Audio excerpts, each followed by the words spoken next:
ఆశ్చర్యం కలిగించే విషయాలు. ఇదే పెద్ద మనిషి చంద్రబాబు నాయుడు గారు విశాఖను కాపాడుతాను, ఉక్కును కాపాడుతాను అని చెప్పి ఎన్నికలకు ముందు చెప్పాడు. చివరికి చూస్తే చంద్రబాబు నాయుడు గారు ముఖ్యమంత్రి అయిన తర్వాత విశాఖ ఉక్కులో 32 డివిజన్లు ప్రైవేటీకరణ దిశగా అడుగులు వేస్తూ ఇవాళ గవర్నమెంట్ రంగం నుంచి తీసేసి ప్రైవేట్ రంగానికి అప్పచెప్పడం జరిగింది. చంద్రబాబు నాయుడు గారు వచ్చాక 5,000 మంది కాంట్రాక్ట్ ఎంప్లాయీస్ ని తీసేశారు. చంద్రబాబు నాయుడు గారు వచ్చాక 2,000 మందికి విఆర్ఎస్ ఇచ్చారు. చంద్రబాబు నాయుడు గారు వచ్చాక 3.5 మాసాలుగా జీతాలు పెండింగ్ లో ఉన్నాయి.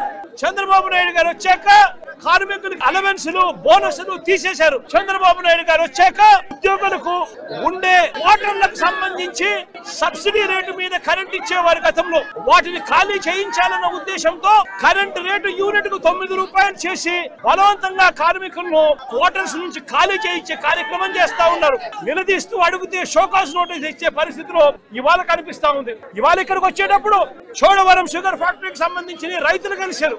వాళ్ళు చంద్రబాబు నాయుడు గారు పాలన గురించి చెప్తా ఉన్నారు. 2014 నుంచి 2019 మధ్య చంద్రబాబు నాయుడు గారు అప్పట్లో ఏ రకంగా చోడవరం ప్రాజెక్టును కూనీ చేసే కార్యక్రమం చేస్తే, తర్వాత వైఎస్ఆర్సీపీ ప్రభుత్వం వచ్చిన తర్వాత చోడవరం ప్రాంతానికి మంచి చేస్తూ రైతులకు మంచి చేస్తూ 89 కోట్ల రూపాయలు వైఎస్ఆర్సీపీ ప్రభుత్వం ఇచ్చి అప్పట్లో ఆదుకుంది. మళ్ళీ ఇవాళ చంద్రబాబు నాయుడు గారు ముఖ్యమంత్రి అయిన తర్వాత మరో 35 కోట్ల రూపాయలు మళ్ళీ ఈ సంవత్సరానికి సంబంధించి కనీసం రైతులకు ఉద్యోగులకు ఇవ్వాల్సిన జీతాలు గాని బకాయిలు గాని కనీసం పంటకు సంబంధించిన అమౌంట్ గాని ఇవ్వకుండా 35 కోట్ల రూపాయలు బకాయిలు పెట్టాడు. 24,000 మంది రైతు కుటుంబాలు ఒట్టగొడతా ఉన్నారు.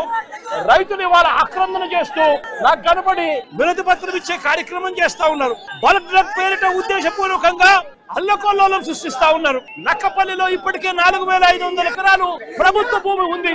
ఆ ప్రభుత్వ భూమిని ఇంకా ఉపయోగించుకునే అవకాశం ఉన్నప్పటికీ కూడా దాన్ని పక్కన పెట్టి మళ్ళీ రాజయ్యపేటలో భూముల కోసం మళ్ళీ చంద్రబాబు నాయుడు గారు నోటిఫికేషన్ ఇచ్చారు. ఇష్టారాజ్యంగా చంద్రబాబు నాయుడు గారు వ్యవహరిస్తున్న తీరుకు అతలాకుతలమవుతా ఉన్న మత్స్యకార బతుకులకు ఎవరు ఊరటనిస్తారు చంద్రబాబు అని చెప్పి చంద్రబాబు నాయుడు గారిని గట్టిగా నిలదీస్తూ అడుగుతా ఉన్నా.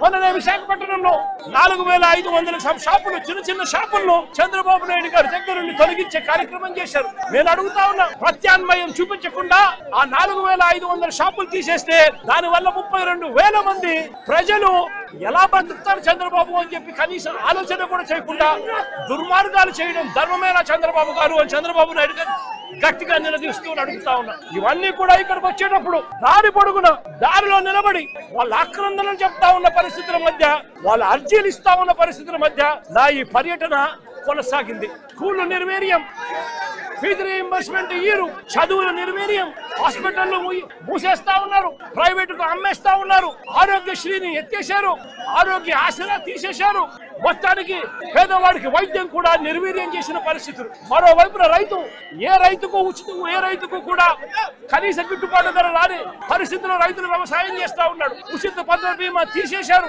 రైతుకు పెట్టుబడి సహాయం కింద అన్నదాత సుఖీభావ కింద 20,000 ఇస్తామన్నారు. 2 సంవత్సరాలు కలిపి 40,000 ఇస్తామన్నారు.